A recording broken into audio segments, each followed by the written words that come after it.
how did you play that game yesterday? Because I know your mind was probably on Yankees-Red Sox. I told him not to make sure you guys didn't bring that up. That was a tough one. Was it 9-3? What was the final? 9-3, but you have a world championship from last year. Yeah, that's true. It's early. It's early yet. Brian, how big was that win for the Rangers yesterday? Sorry? Yeah, we can talk again in August. You're welcome to come on whenever you want to talk Red Sox. Sounds good. How big was that win yesterday after the loss in Game 2? Yeah, Game 2 was, they came harder. We knew they were going to, and it was obviously something that we carried with us into Philly because we weren't, particularly happy with how we played, especially when we had the lead at home. So we knew going in there it was going to be an emotional game, and, it proved to be. I think it was hugely important that we got Game 3 in their building, having to go back there on Friday and play again. Now, that was the big bone of contention from a lot of players after going up 2-0 on Sunday, Brian, was that maybe you took your foot off the gas just a little bit.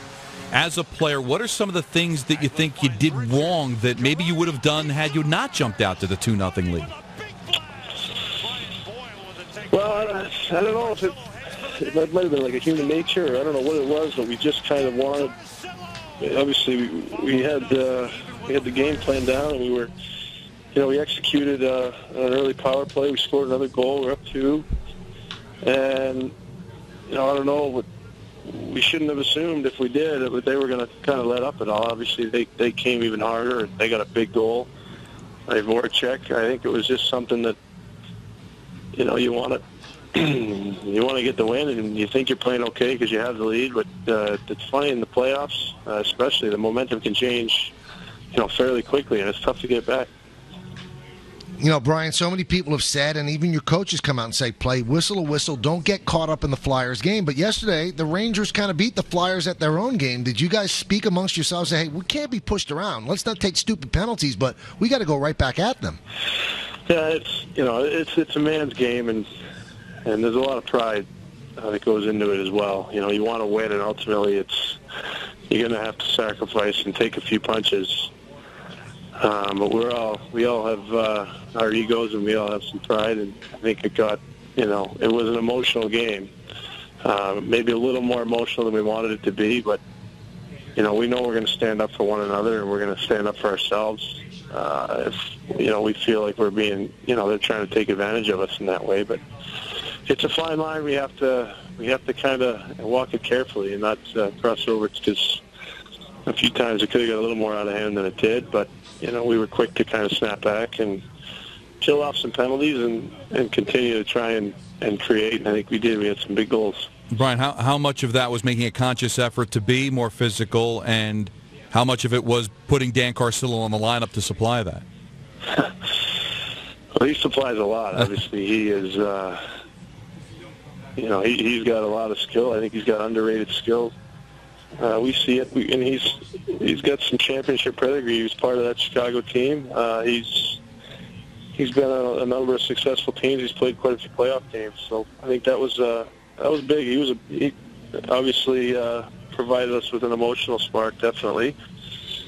But I think for us, playing hard and playing mean and playing tough, you can still do that whistle to whistle. It's you watch these playoff games, everybody's running into everyone. Every chance you get, you're trying to be physical, and they are too. So it's a tough game, whistle to whistle as it is. The stuff after is a lot of times just theatrical. It's not really there's not really much going on. It looks it looks a little bit more than what it really is sometimes. So we need to just stay out of that.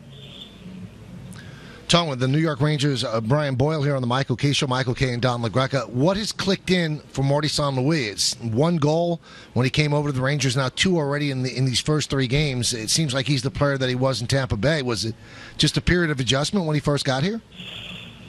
Well, I'd have to assume, I know Marty a little bit from a little before, but not too well. And him coming over, he was a great addition, in the room. As a leader, and what he's done in his career it's pretty remarkable. And he just puts so much pressure on himself. He's such a competitor that I think it's a big change. I guess he had to move his family back up here. I know he lives in Connecticut in the off season, but it's still a big change. To come in on a playoff run, trying to get into the playoffs and battle for positioning, and what's expected of him. He knows that there's a lot that he needs to contribute. He wants to. I think it just took a little while. His chances were there for sure. I think now it's I think all facets.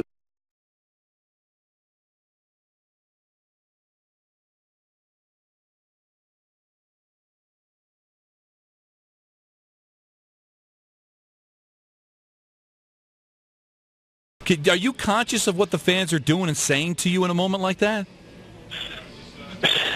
Because he certainly was. Yeah, Carcillo was eating it up. Too. It was. I was trying to take that all in. That was rare. I haven't seen that emotion like that. The way that played out was pretty funny. It was a big goal for him, and I know he wasn't happy. We weren't happy with the call that went against him. Obviously, he's a target with the way he plays. So he had another call earlier when he kind of gave Drew a little bump. And he's like all of us. He's putting pressure on himself. He's coming in as his first game of the series. He wants to do well. So that was, obviously a good feeling for him. I just gravitated towards him because he scored. That's what you do. What played out after was pretty funny.